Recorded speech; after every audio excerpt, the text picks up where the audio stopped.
What's up, guys? We're headed west to the middle grounds. We're going to meet up with Temple Reef Pro Staff Ryan Hanks and his crew, Captain Kevin, Alistair, and Randy.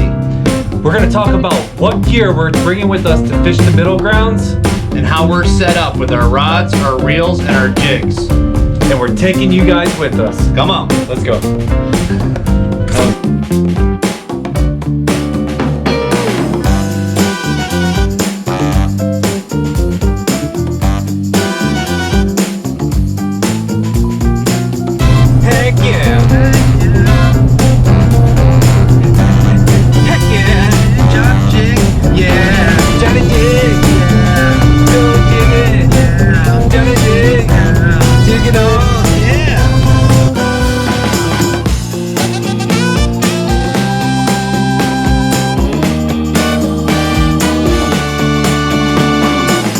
This was a long anticipated trip, getting out fishing in Ryan Hanks's Gulf waters. It was a little over a year ago that we finally got him over to fish with us outside of Hillsborough Inlet. It was one of our earlier videos. Ryan definitely helped us get our footing in the YouTube world.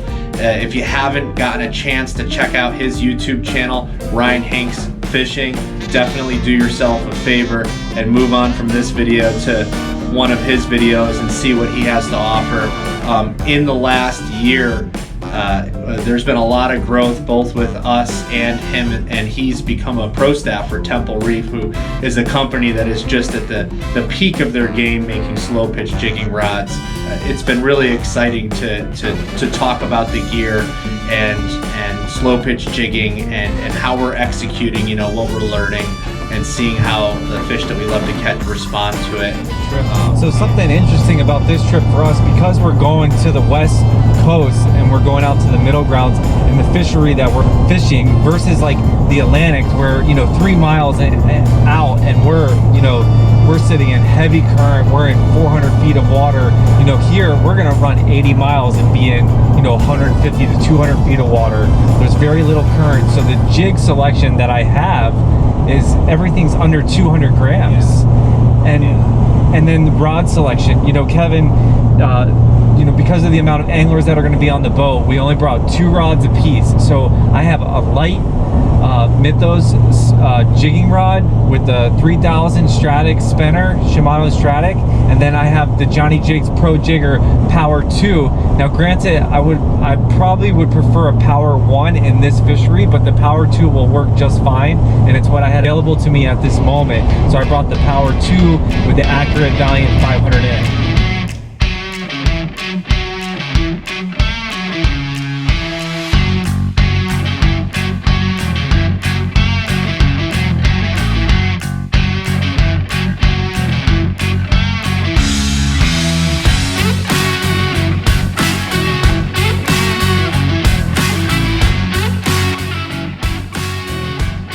About 4 hours from Pompano Beach, where we live, to get over to Tampa, where we were headed to.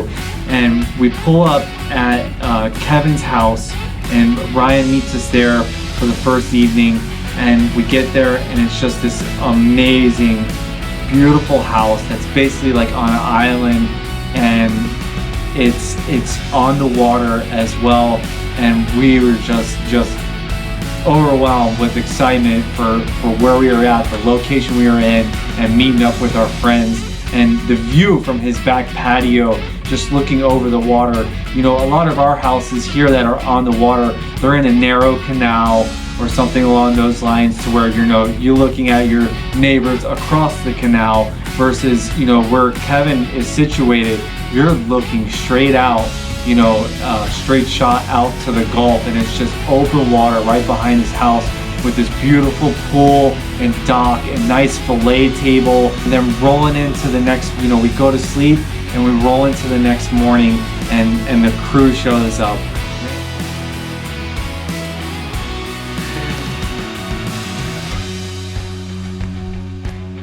Johnny, I'm so glad you made it. I have breakfast ready inside, fresh coffee. Let's go fishing. It's ridiculous. This ain't his house. This is not his. I know, I set y'all up at a bad spot. It's terrible. Terrible. Why'd you do this to us, Ryan? Yeah. What up? My dude. What's up, man? Good, man. Good to see you, bro. How you been? It's been a while, man. Damn, good seeing you, dude. Go time. What's up, Hanks? What up, what up, what up? What up, brother? What's up, dude? Doyle! What's up, man? Glad you're in you guys, man. It's awesome. Great, got some grouper, man. Yeah. Go time. Got the food, got the ice, got some dry ice. Dry ice. Hopefully we can keep the ice cold for the duration of the trip. Oh, dry ice, really? And Huggies. That was the request. We got, Brian's had a little problem lately, so we got The old man diapers. And don't get me wrong, just because we're going to a lighter rod does not mean that we're catching smaller fish. We're still catching big fish on this coast. That's a big boy. I definitely got a big boy.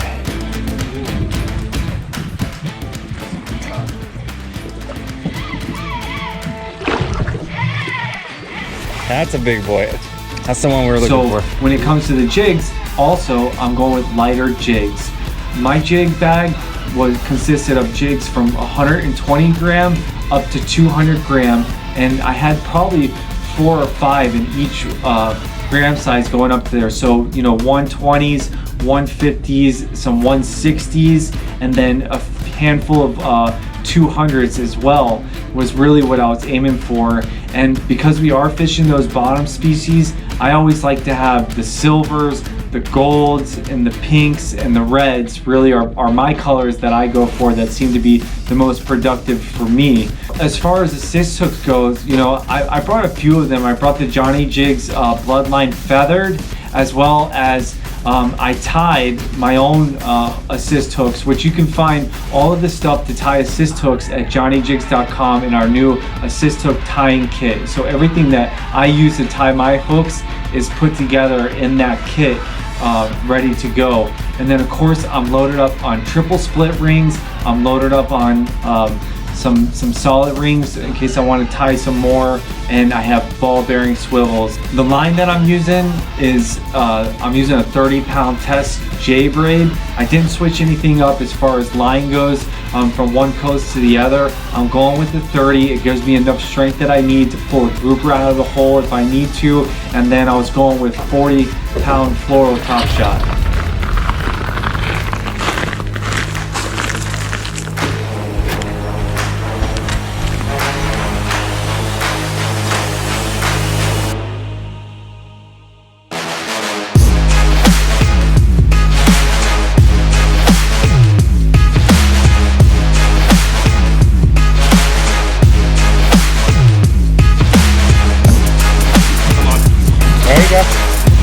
Come on, baby, come on!